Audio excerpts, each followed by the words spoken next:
Oh, it says resume record. Okay, well, too bad for the video. That really sucks, though.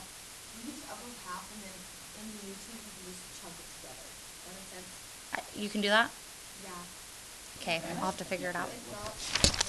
Okay, let's look at part B. Don't you think it was gone, for sure? I don't know what. Yeah, it was gone. Okay, okay. So part B, so then it says, estimate the population 1 year after the rabbits were introduced to the island. So now, aren't we just plugging in? Yeah. So now, guys, here we go. N of t is equal to, what's n sub 0? 645. 645. Wasn't that the initial amount? Yeah. Good. Times by 2, raised to the, now t we don't know for right now, and then divided by 3. Right, back to our general formula. But now we do know it says, estimate the population 1 year after the rabbits were introduced to the island. Now remember, this was in days. Yep, so we've got to make sure to put in 365. Got to stay consistent with your units. Months. Uh-oh, don't do days. Months. So what should we put for t then? 12 divided by 3. Okay, now you would hit enter in your calculator and you should get... Yep, 10,320. So just so the video knows, people on the video missed the first example, but it's only one example missed. So we're given this formula right here. We're plugging stuff in.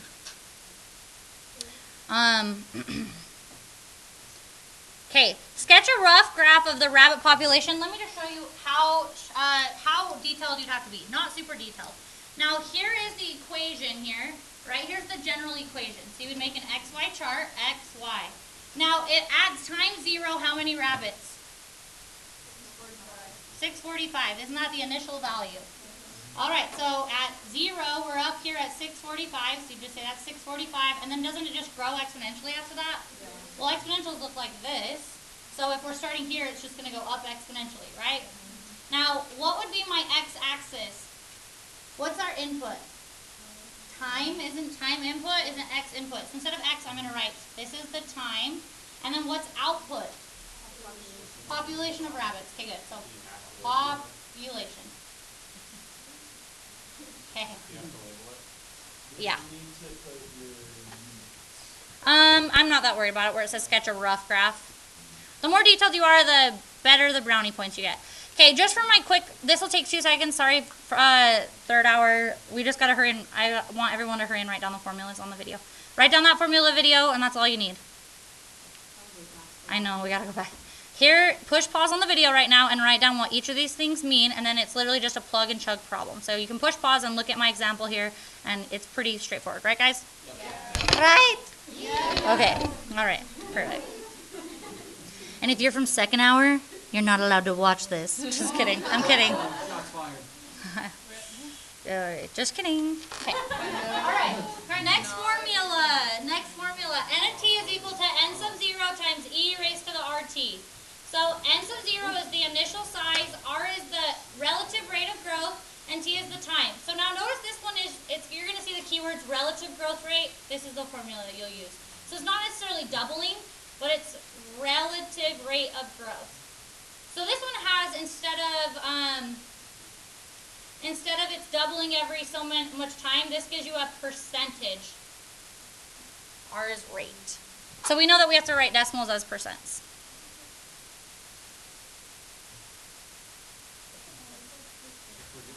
Yeah, it is kind of, huh? Nope, you put 0.35 if it was 35%. All right, so I still have that formula written right here, everybody. So it says the initial bacterium count in a culture is 500. A biologist later makes a sample count of bacteria in the culture and finds that the relative rate of growth is 40% per hour. So notice it didn't say anything about doubling. That's why we're using this relative growth rate, right? Yeah. So then from here, we would just plug it in. Find a function that models the number of bacteria after t hours. So we'd say n of t is equal to n sub 0 was 500. E is just a number. Our rate is 0.40, sure. And then t is always t in the general formula. Pretty straightforward. Part B, what is the estimated count after 10 hours? So you just plug it in. So 500 e to the 0.40 and time of 10 hours. So you would hit enter in your calculator and you would get no. You would get 27,300.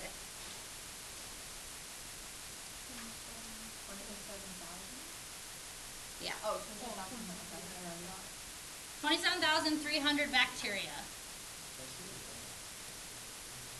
Okay, now it says when will the bacteria reach 80,000? So in this one we'll put 80,000 at the end is equal to 500 e raised to the 0.40t. Now in this one we're trying to find the time because that's the time, that will be when. So we divide both sides by 500. So then we get 160 is equal to e to the 0.40t. We do need to get rid of e. ln both sides. So we have ln of 160 is equal to 0.40t. Divide by 0.4. Perfect. And then t is a lump. So when you type that into your calculator, you will get, good, 12.68. And what was it days, hours? So the first few examples are really straightforward. If you know the formula, you'll plug it directly. You just kind of plug stuff directly in. Like I said, I do believe on the test they would give you the formulas. But on the homework, you're going to have to know which one to use. But it does say relative rate of growth, which is what that formula was titled. All right, so this one I don't think you need to take notes on. It's the same formula. It's just seeing if you can compare stuff. So it says in year 2000, the population of the world was 6.1 billion. And the relative rate of growth was 1.4% per year. It is claimed that a rate of 1% per year would make a very significant difference in total population in just a few decades. Test this claim by estimating the population of the world in year 2050. Use relative rate of growth for both 1.4% and 1.0%. So aren't they just trying to test out what's the population if we have a 1% growth versus 1.4% growth?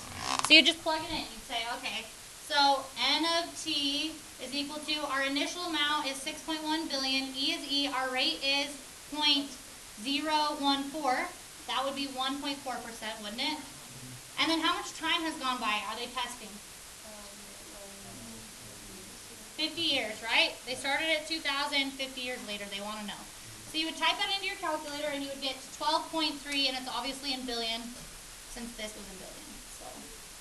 So now it wants to know that versus if instead we had 6.1 times e to the 1%, so that'd be 0.01 times 50. If you calculate that in your calculator, you get 10.1 billion people. So even though it's only a teeny bit of percent difference, isn't it 2.2 billion people? Very different. So if they were to ask you on the test, why is this? You'd say, because it's exponential. Exponential grows rapidly. So in teeny amounts of rate differences, it's going to grow. It's going to just be a huge difference. Okay. Okay, so notice something here. This one is maybe one you want to take note of, just because the first time I had to do it, I kind of got stuck for a second. I just wasn't thinking very good. Now, it says a culture starts with 10,000 bacteria, and the number doubles every 40 minutes. So we're seeing that word doubles again, right? In part A, it says find a function n of t is equal to n sub 0 times 2 raised to the t over a that models the number of bacteria after t minutes. That one's going to be really easy. Now, here is one interesting thing. We know for this formula, if this is in minutes, this is in minutes, right? So we would naturally want to just put 40 here and say we're calculating in minutes. I do not know why. I'm still trying to figure out. The book has converted, instead of using minutes, they're using hours. So I'm going to go with that, and then if anyone can think of why they might have done that, you let me know. Instead of saying, yeah, so many hours. So what they did, and I'm thinking maybe it's like the calculations come out easier or something, because it is the same thing. It's just one formula is going to be in terms of hours, and one's going to be in terms of minutes. So I don't know their purpose. So guys, it's 40 minutes. 40 minutes out of 60 minutes would be an hour, converting to an hour, right? So that would be 2/3 an hour. So is every problem in the book, every problem in minutes is hours, or just? I don't know. No. If it's calculation, as long as it's you plug in minutes to minutes, you know? So just this one, they've converted it, and I don't know why. We'll revisit it in a second and see if it makes calculations better or what. Because if we went with minutes, it should be fine too, right? I know. so I don't know. I'm hoping that maybe somebody would see something I wasn't seeing. Okay, let's write down our formula. So our general formula is, N of t is equal to, I'm having a rough day. N of t is equal to, what is n sub 0? 10,000 bacteria, 2 is 2. T is the variable that stays, right? Divided by A. Now divided by, our A is 2/3, so divided by 2/3. Alright, so now in part B, it says find a function n of t, which is equal to n sub 0 times e raised to the RT, that models the number of bacteria after t minutes. Now you're going to see something interesting happen here. So we have n of t is equal to n sub 0, which is 10,000, then e, and then our r, we don't know. And we also don't know t. Now you can't have a formula that you don't know r and t. You have to have only one variable. So we have to figure out a way to algebraically solve for our r. But we're going to have, this is unknown too, right? So we like don't know. Do you guys see what I'm saying? Yeah. Now would it be okay to say this? We can put any amount here, can't we? We could say 100,000, but then we have to put the appropriate time that would create 100,000.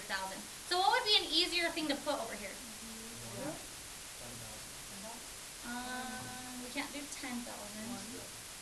How about double? Weren't we told that it doubles after 40 minutes? So do you see how if we just use the given, it's going to be direct, it plug in? So how much would we, after 2/3 of an hour went by, how much would there be? 20,000. So let's put in a true statement. We know 20,000 is equal to 10,000 times E. We don't know what R is. And the time that has elapsed is 2/3 of an hour, right? So times by 2/3. Now if you look at this problem, now we can solve for R. And then once we know R, we'll go back to here and insert that in so that we can have our general formula. So we would divide both sides by 10,000. So we would get 2 is equal to, so I'm dividing both sides by 10,000. 2 is equal to E raised to the R divided by 2/3. ln both sides. It's, oh crap, it's R times 2/3. Sorry, that's not divide. Good catch. R times 2/3. Times sign. There we go. Alright, good catch before it was too late. So we have ln of 2 is equal to E times raised to the R times 2/3. Okay. Ah! E was gone. I'm like having a rough day. Okay, sorry. One more time. ln of 2 is equal to R times 2/3. How do I undo 2/3? Or, more easily, times by 3. Then divide by 2. So there's your R, guys. 3 ln of 2 divided by 2. If you type that into your calculator, you get 1.0397 equals our R. Right, that's the thing. If you plug in 40, then our formula will just be in terms of minutes, but that would change our R and stuff. So I don't know. I get 0.03. You do, yeah. We tested that out last hour. We got different R's. Which should that be? Okay, let's go back to here real quick. And then we're going to talk about it. N of t is equal to, we have 10,000, e to the 1.0397 times t. Now we've answered part B. That's our answer. So I don't know, guys. Anyone have any theories of why they've converted to hours instead of having it in minutes? I can't think of any. I really can't. They didn't make a mistake, I'm sure, but I'm sure we're just not thinking of something. I don't know. Maybe when you double it. Yeah, well, and couldn't we, if we used 40 though, right here, wouldn't it still be 20 and 40? Like 20 is still after 40 minutes. Our formula would just be in terms of minutes. Yeah. So I don't know. I'll have to ask another teacher if they can see something I'm not seeing and why they would have converted. Because otherwise you probably would have gone with minutes and your formula would have been in terms of minutes, which would have been fine. So I'll go ask and I'll let you guys know if I change my mind on that. All right. Next, formulas. I know. I thought we got it fixed there for a minute, but Okay, radioactive decay has a half-life of, so here is radioactive decay half-life formula. M of T is equal to M sub 0 times by 2 raised to the negative T over H. So M sub 0 is the initial amount, 2 has to do with half-life, and then we have negative T divided by H. T is the time, H is the half-life. So how do we label it? No, I'm just saying, like, is the top one half-life and the second one is decay? Or... This right here? No, I'm just talking about the two different. Oh. What do we call them? Oh, so this one would be half-life decay, and this one's just radioactive decay in general, not half-life. Because so notice what actually they're pretty, they go hand in hand. Like in this one, like you'd be given the H, where in this one you'd be given a rate. Does that make sense? Like H up here, there's not an H down here. There's a rate. So then radioactive decay in general, if it's not half-life, it's this formula, M sub 0 times E raised to the negative RT, initial amount, R, and then T. Now here is one little side note. The nice thing is, a second ago we just saw when we had two different variables, we had to use some math and solve to find the variable R a second ago, you know? That's what we just did in the last example. We had to go through and find R using a true statement. The nice thing is they've already gone through and done the math. They're saying if you're given the half-life, then if you need to find what your rate is, you can just use this formula, ln of 2 divided by h. And I can see where they're getting it from this formula, because we'd be using this formula to find what, we'd be plugging in, I'm seeing where they're getting this from this formula, because base 2, ln of 2, and then, I mean, we can go through the math, but I don't really think any of you care that much. Yeah, it's just another thing to note, because the nice thing is then if you don't know what R is and you're given the half-life, you can find R. Sometimes they'll just give you the R though, but sometimes not.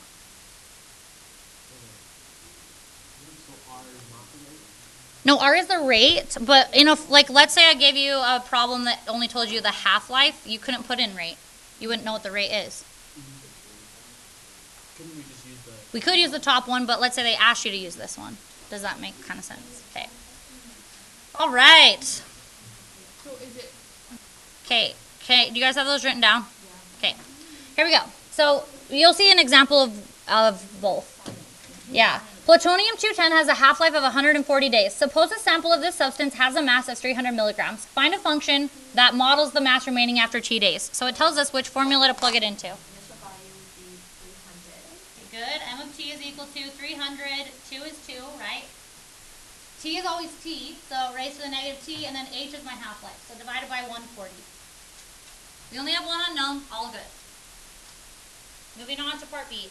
Find the function M of T is equal to M sub 0 times E raised to the negative RT that models the mass remaining after T days. So this is an example where we don't know what R is. But luckily we don't have to do any algebra to figure anything out. All we have to do is say, well, our R, the formula for R was ln of 2 divided by our half-life. So divided by 140. So you get 0.00495. That's your R. So now you can go use it in writing this formula. M of T is equal to M sub 0 is 300. E raised to the negative 0.00495 T. That's a formula that was given in the original a second ago. R can be found by doing ln of 2 divided by the half-life. So it'd be negative since it is a negative R, correct? So it's just, yeah, this negative is just up in the exponent, not necessarily connected. Is it always ln of 2? Yeah. Right by half-life. Yes. If we don't give us the R, they'll always give us the half-life. Yes. Okay. Find the mass remaining after a year. Oh, it's after this hour. Right here, I'm gonna print it after I'm done. Sorry. Find the mass remaining after a year. So now we can plug it into either formula. True? Yeah. I mean, yeah, either formula gives us the amount after a year. So which one do you think is easier to plug it into? First one? Okay, let's do it. 300 times by 2 raised to the, now should I put in 1? No, negative 365, right? Days? Yeah. Divided by 140 days. So just make sure it matches up. So if you type it into your calculator, you get 49.256.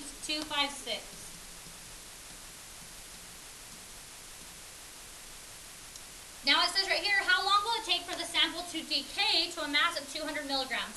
To me, it's easier to do ln's than have to do change of base formula, so I'm going to choose the second equation. So then I'm going to set up a true statement. 200 is equal to 300 times by e raised to the negative 0.00495t. So then I would divide by 300. So I have 2/3 is equal to e raised to the negative 0.00495t. So then I'd ln both sides. ln of 2/3 is equal to negative 0.00495t. So then wouldn't you just divide by that?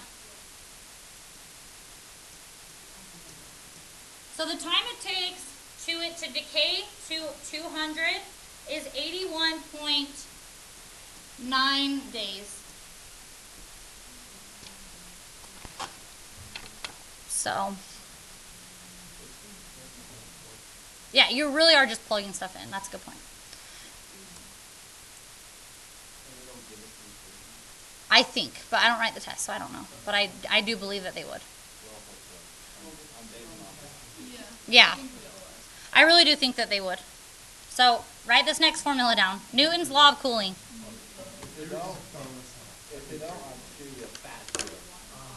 So it says, okay, so writing down T of T is equal to T of S plus D sub 0 times E raised to the negative KT. So it says, if D sub 0 is the initial temperature difference between an object and its surroundings, and if its surroundings have a temperature T of S, then the temperature of an object at time T is modeled by this function. So this is temperature at a certain time is equal to T of S, which means the temperature of surroundings, plus D sub 0 is the initial temperature difference of the object and its surroundings. And then T is the time, obviously, and then K is a constant, which sometimes might be given, but also you might have to find the constant. You'll be given enough information. If you have to find the constant, you'll be able to fill in everything except for K. So you'll see what I mean. Yeah, I won't. Let me push pause on this. Okay, here you go. A cup of coffee has a temperature of 200 degrees Fahrenheit and is placed in a room that has a temperature of 70 degrees Fahrenheit. After 10 minutes, the temperature of the coffee is now at 150 degrees Fahrenheit. It says, find a function that models the temperature, I have some typos there, of coffee at time T. So we want a general formula, so it's T of T, so our T should be our variable, the only variable. So we would say T of T is equal to, what's the temperature of the surroundings? 70 degrees. Plus, now D sub 0 is the one that people usually get wrong. D sub 0 is the temperature of the object minus the surroundings. So 200 minus 70. So we have 130, and then e to the negative, we don't know K, and we don't know T. We're in that same boat where we need to hurry and figure out K, or else we don't have a general formula. So we need to find that. Well, we're told some more information. We're told after 10 minutes, the temperature will then be at 150 degrees Fahrenheit. So now can I plug in? 150 is equal to 70 plus 130 e to the negative K, and then how much time? 10 minutes. Does that make sense, everybody? How do you know what T of S? How do you know what T of S is the temperature of the surroundings, which would be like the air.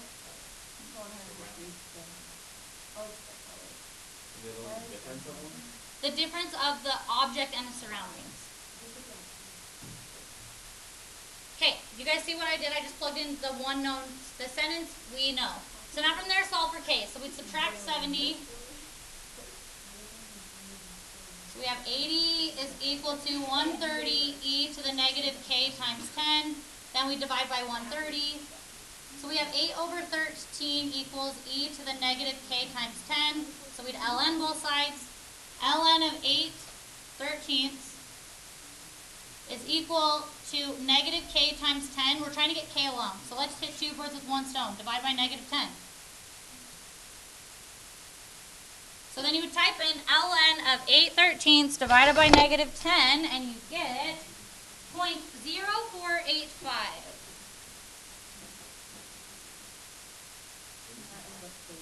That's what K is, so now we'll just go put that back in up here. So my true So my true general statement, I'm going to write it right here, is equal to 70 plus 130 e to the negative 0.04855t. Now I only have one unknown, I'm good to go. So now it says find the temperature of the coffee after 15 minutes. All you have to do is now take 15 and plug it in right there. So if you do, you get 133 degrees. Okay, so how we found K is you just the last statement after 10 minutes of temperature is at 150 degrees Because this was input, right, and output. Does that make sense? And so we were able to plug it in and then solve for K. So here's the thing. If they don't give you the K, which they might, if they don't, they'll always give you a statement where it's like, at this time the temperature's this, and it'll always just be then input. Yeah, plug it in. Okay, so now it says, when will the coffee have cooled to be 100 degrees? So we know that now we want to go put 100 here. 100 is equal to 70 plus 130 e to the negative 0.04855t. Solving for t, we'd subtract 70, right? 30 is equal to 130 e to the negative 0.04855t. Divided by 130. Then what? So ln of 3 over 13 is equal to negative 0.04855t. So then divide that bad boy over. Yeah, apply that back. 30.2, and then so that's 30.2 minutes. It'll be at that temperature. I think this actual formula actually is real, so you could test it out with the thermometer.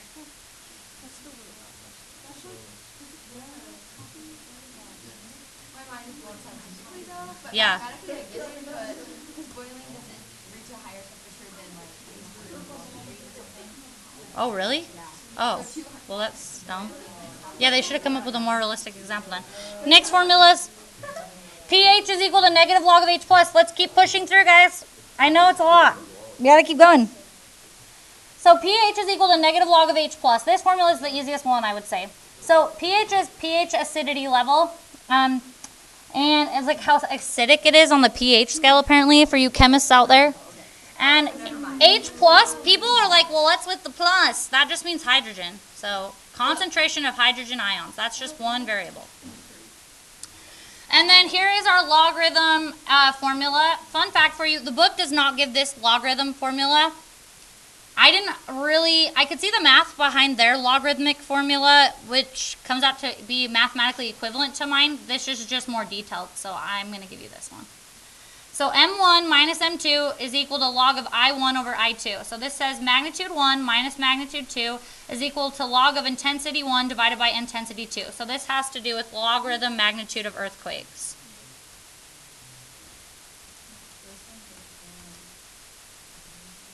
Of earthquakes. What are you saying? Okay, here we go. The pH one's really easy. You're gonna see. Find the pH of a chemical. Oh, I didn't write down. Hold on.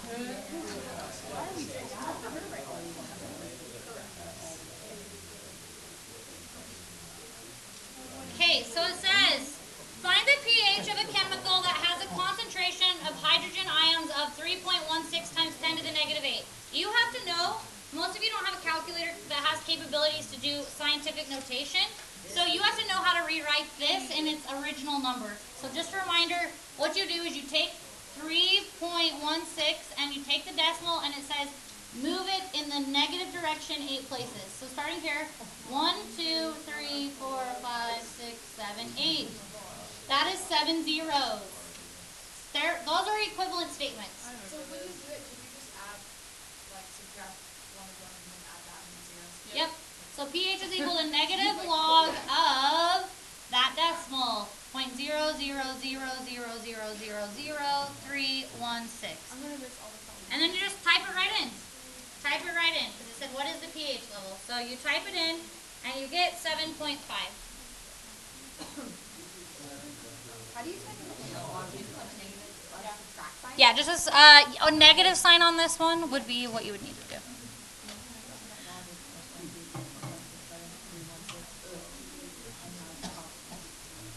Okay, so let's do the other one. If pH level is 2.4, what would have been the concentration of hydrogen ions of the chemical? So That's more likely. I don't think they would do one like this. That's just plug and chug. That's too easy. They would do more like a part B, which is still easy.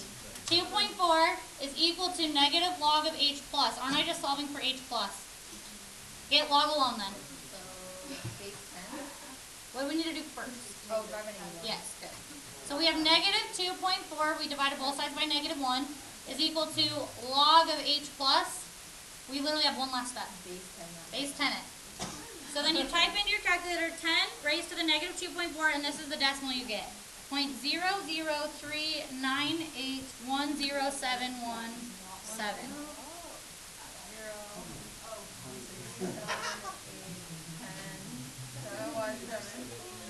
So when you check it in the back of the book, they are not going to write it as that answer. I would accept that answer on a test. However, just so you know, when you get to the back of the book, if they started like this, they always write pHs and chemistry stuff with scientific notation. This is what they would have done. They would have taken the decimal, and what they do is to put it back in scientific notation, you move it to the past the first number. So that would be 3.98, and then times 10 to the negative 2, because it went backwards technically. Oh, negative 1, 2, 3 actually, right? Yeah. To the negative 3, which they would then say that's 4 times 10 to the negative 3. They would write that answer, just so you know, in the back of the book. I would accept either. No, because they rounded. Because really, technically, scientific notation usually only leaves it as either 2 or a whole number. Okay, let's do our logarithm one. 2 earthquakes happened 3 years apart. The first had a magnitude of 8.3. The second had a magnitude of 7.1. How much more intense was the first earthquake than the second? This one you kind of really need to focus on. It's really easy, but you have to see what's going on. Okay, so... Now, here's one rule with magnitudes. You need to plug in the larger magnitude first always. So 8.3 minus 7.1 equals log of intensity 1 divided by intensity 2. That's the only information we were given. So that would be 1.2 is equal to log of intensity 1 divided by intensity 2. What am I trying to solve for? Intensity, right? So I would base 10, both sides. If you type that in, you get 15.8 is equal to I1 over I2. Let's round to a whole number to make it easy. 16 is equal to intensity 1 divided by intensity 2. Now here's my point. This is what you need to understand to be able to do the next problem correctly. We can't actually solve for intensity 1 or 2. That's 2 variables. However, isn't it true that mathematically I can times up by intensity 2? Yeah. Now look what that literally says. Intensity of the first earthquake was equivalent to 16 times the intensity level of the second earthquake. Does everybody see what it literally just says? It's 16 times more intense. So you'd say 16 times more intense. So you didn't need to find the actual intensity levels. They said how much more intense was it. So that statement you really have to grasp, because for this next problem, it would get a little confusing without.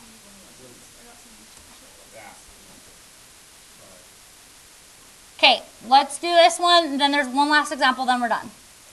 So this is the one that's, I had a hard time with at first, to be honest. I got stuck until I realized something. So let's read this.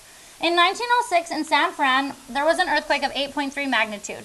In the same year, a powerful earthquake occurred on the Colombia-Ecuador border that was 4 times as intense as the one in San Fran. What was the magnitude of the second earthquake? So if you look at plugging stuff in, we literally we know a couple things.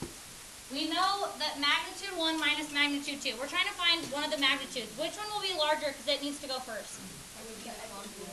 The Columbia one, right, would go first. So we don't know M1. M1 minus our magnitude 2 is 8.3.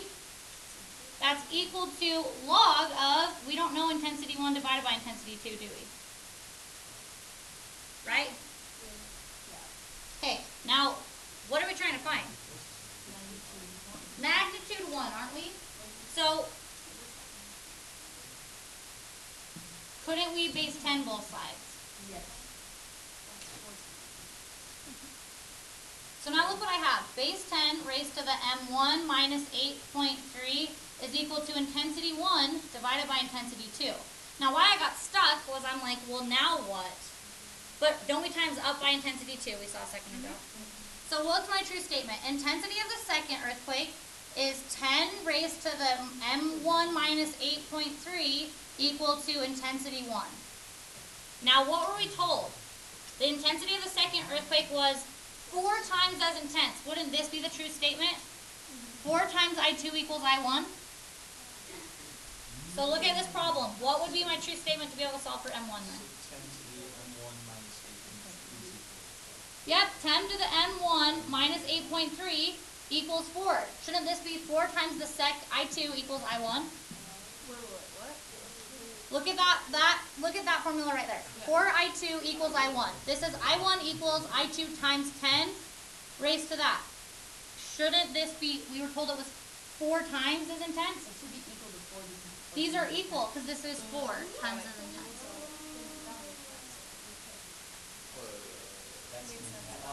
Yeah, so now we do only have one unknown. So it'd just be the magnitude. So then you're just going to solve for the m1 minus 1. Right, so now we'll just solve for magnitude 1. So we undo base 10 with a log. Wait, we have to add, no we can't. So now we have m1 minus 8.3 equals log of 4. And then last step to get m1 alone is add 8.3. So m1 is equal to log of 4 plus 8.3. That one was kind of a hard one. So the magnitude of the first earthquake was 8.9 on the Richter scale.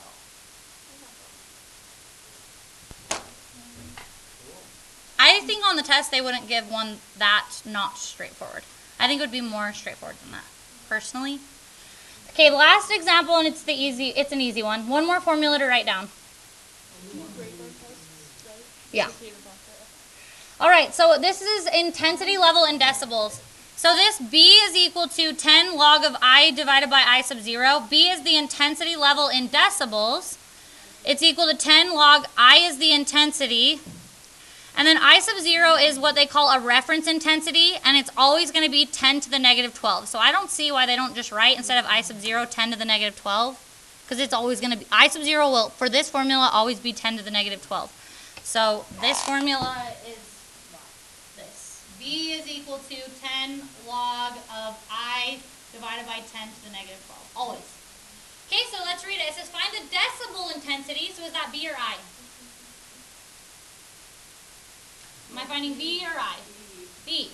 So B is equal to B is equal to 10 log of, and our intensity that we're trying to find is of a jet engine during a takeoff if the intensity was measured at 100 watts per meter squared. So 100 would be the intensity divided by 10 to the negative 12. So this one was just a plug and chug problem.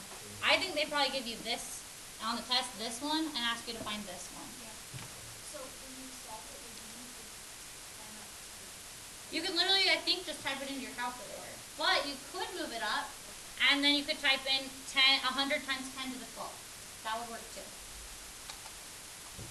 So when you type it in, you should get this answer. You should get 140. So when you're just saying I sub 0 is already, you know that it's 10 to the negative 12. So Yeah. they write like that? They always write, they told us, like, I sub 0 will always be 10 to the negative 12 in this formula.